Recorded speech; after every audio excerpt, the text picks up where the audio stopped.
Hey everybody, welcome back to the channel. Today we're talking about day 4 of 4 with our production of shooting a short film on film. Very excited to kind of give you guys all the rundown of how it went about to closing out our short film. If you haven't already seen the other 3 videos that I've created, go ahead and click there. You can watch the rest of them, catch up. The theme of today in this video is getting to the finish line. We still were a little bit behind. We had to have a final leg to this marathon we were running. We decided that we were going to go try to get our opening shot for the entire film. We were going to get the opening shot of the tintype of our character Adeline on the forest floor. That's one I've had for a very long time on the beginning of the story. We were going to be getting the opening shot of our character, Jedediah, walking through a field. That was a concept in the shot that I had previously imagined for years, and I wanted to make sure we could really have an excellent opening to this film. While we were out running amok in the forest and the bushes, we were not really having much luck. 80% of this shoot has been in this campsite area that we set up. We have our parking area. We've had a lot of gear there. We were just, and our truck was there, and so we've been kind of stationed there this entire time. We decided to go venture away from that station to go try something else.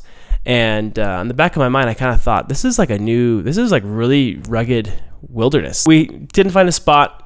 And as we decided not to shoot out there, we decided to walk back. As we're just trucking along, out of nowhere, I hear probably 10 meters away from me, something like come through the trees. I immediately look over to see what it is, hoping, praying that it's going to be a deer or an elk. I saw a big, dark, brown, furry thing shoot up the tree. And I noticed it was a bear. There was a bear that was right in front of us. I'm from Idaho. I go camping all the time and grew up. Never have I ever seen in the wild an actual bear. I'm the first one to see it. I immediately yell out, "Bear! Bear!" and when you hear that, everyone immediately takes notice and they see it running up the tree. And so we all immediately freeze. I believe it was a brown bear. Which aren't very big and they aren't very aggressive, luckily. This bear was a lot more scared of us than we were of it. He wasn't quite a baby bear, he was like a teenager bear, and he just sat up there on the top of the tree and just looked at us. We just backed up slowly and go the long way around, and then we kind of look over and see him. He's still hanging out in the tree. We've dealt now with just about everything you can think of. We've had things break, accidents, people running on a set, and now a bear. So we'll just chalk it off on the list, I guess. We had to get this opening shot. I've been walking, and so we decided to just get in the car and just drive down and see what we could find. We saw this open field that said it was public land, and so we got out and I looked out and saw this beautiful mountain range behind us, and right in this moment, fog, this big plume of fog just came rolling in behind and in front of us. That moment, that shot that I was been waiting and hoping we can get a great moment, a great shot on screen. It just came and it was right there in front of us, and it was so exciting to get. Inside your head? No, but it's more mountainy. Better. Yeah. Can I take a look frame too? Do we want to have you just come out of the fog? Yeah. Wow, that was the coolest thing ever. Oh man, you have no idea how amazing that looks, Dave. You ready to get this? I think so. Okay, Dave, you ready? Okay, you want to call action? I'll call action. 3, 2, 1, on 1 I'll start. Okay, ready? 3, 2, 1, action.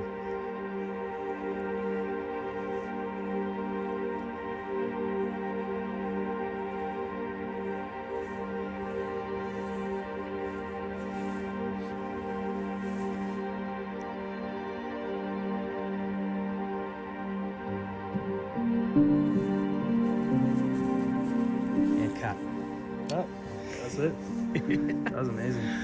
Dave, that was the shot of all shots for this film for me.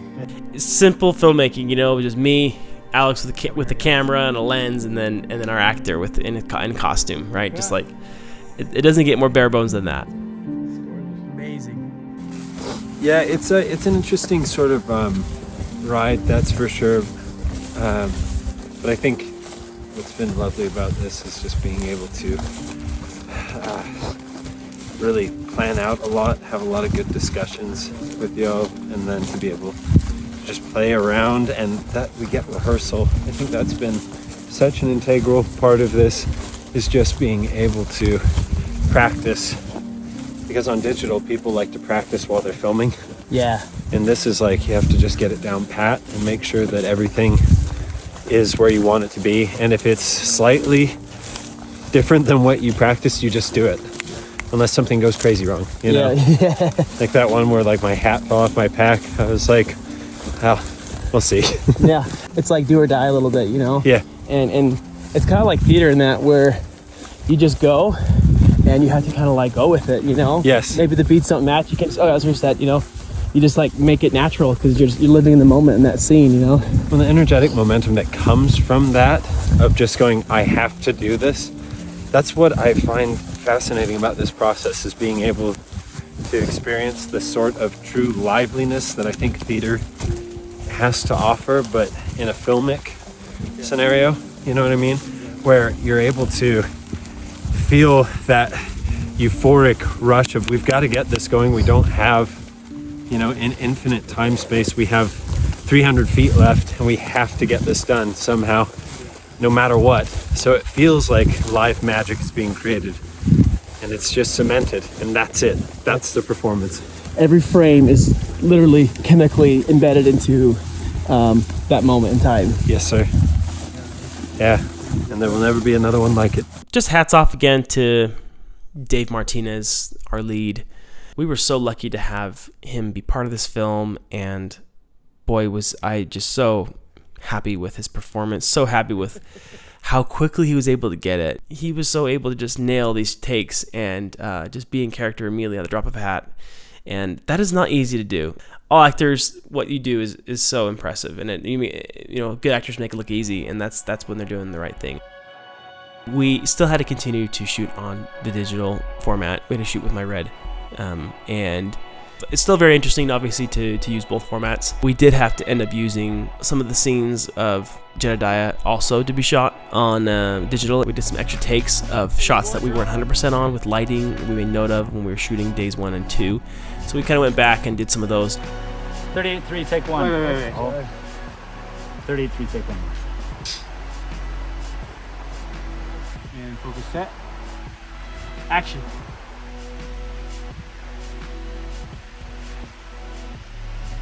It's going to be very interesting to see. And Ricky, who is our AC, whatever we need him to be, he's going to be our colorist.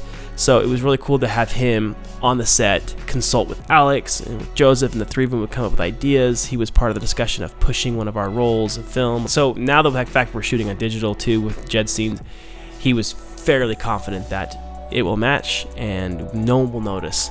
And I will just say I'm currently in the development of working on a video I'm really excited about with Ricky, the colorist of Lone Mountain, of a kind of complete comprehensive guide to grading both formats and having it match. Show one on digital and show one on film. And in some cases we shot the same scenes, the same shots even, on both formats. So it's going to be a huge opportunity for all filmmakers to kind of see the difference, to see how one works versus the other, and to give a little bit more of a guide of how we went about grading it. I'm very excited to show you guys too of what magic Ricky can do in the coloring suite. With Standing out.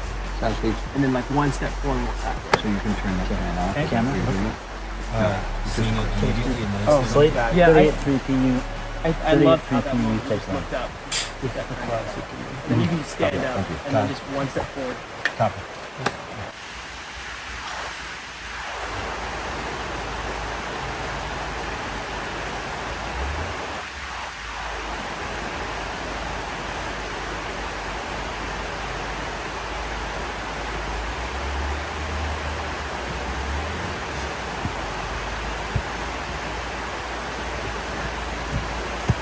Okay, cut there.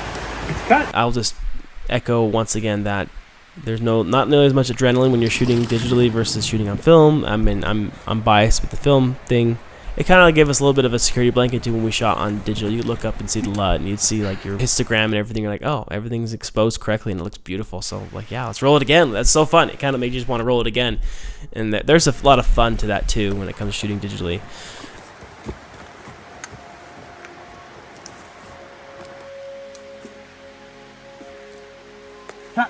Cut. From this angle? I don't see any problem. Cool. Yeah, do we have monitor stuff for this? Yeah. I'll go grab that. This way. You know, I've thought about that too. Right I to like left. this way though more because it like we've got this like. Yeah, oh, the tree stump at the beginning. That tree stump as you reveal it. It was a day that I remember looking back where there weren't very many hiccups. It kind of went really smoothly.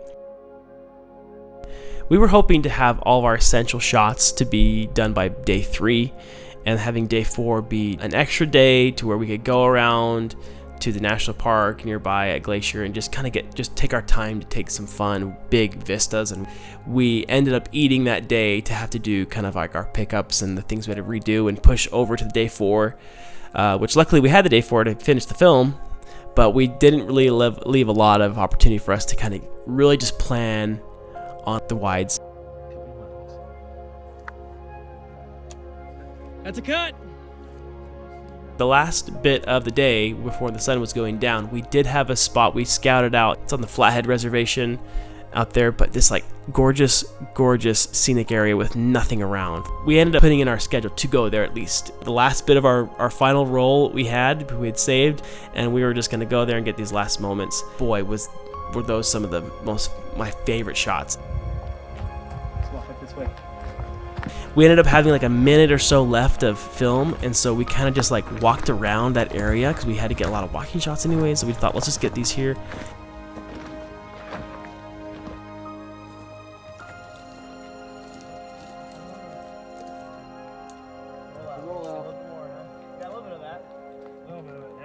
So that was the martini shot.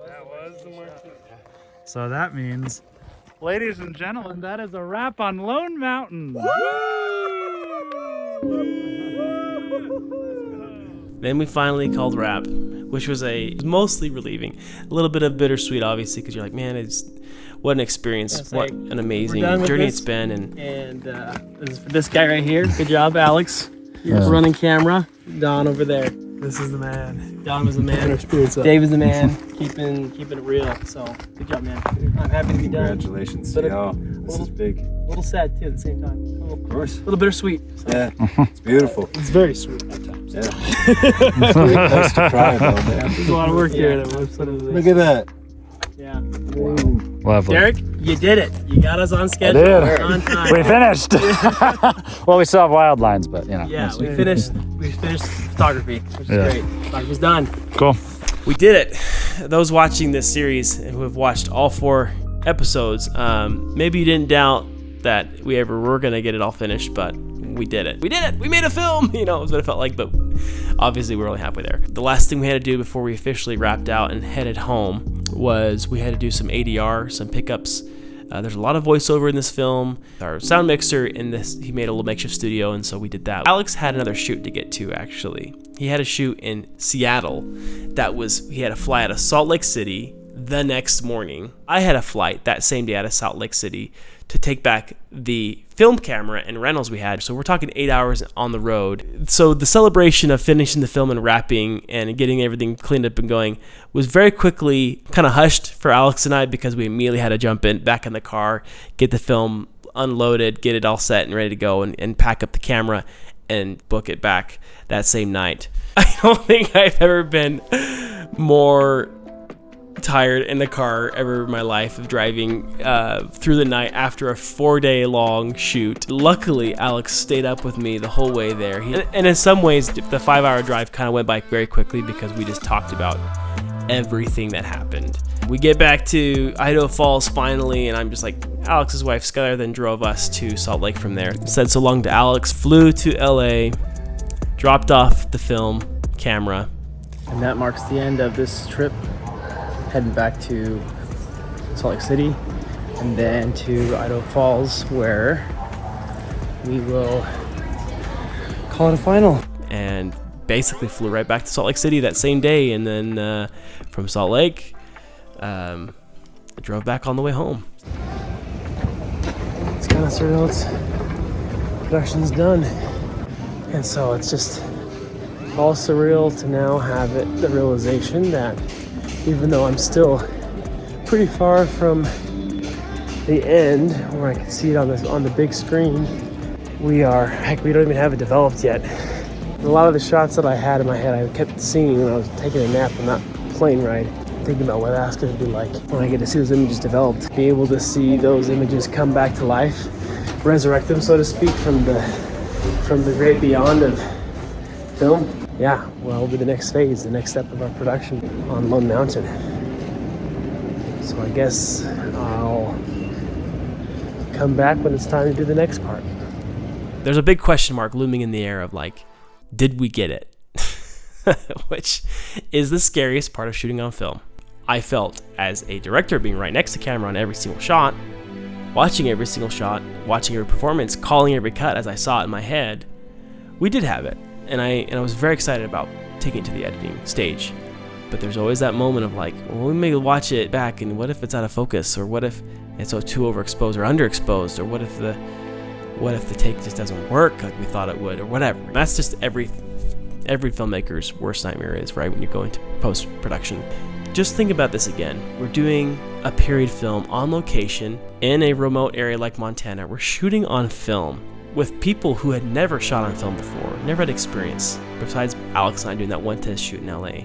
We're attempting a story that's pretty deep and very complex in some ways, so it's very integral with the writing and the way we approach it. We had to do 2 or 3 takes at max. Countless things happening to us, and yet we still came through at the end.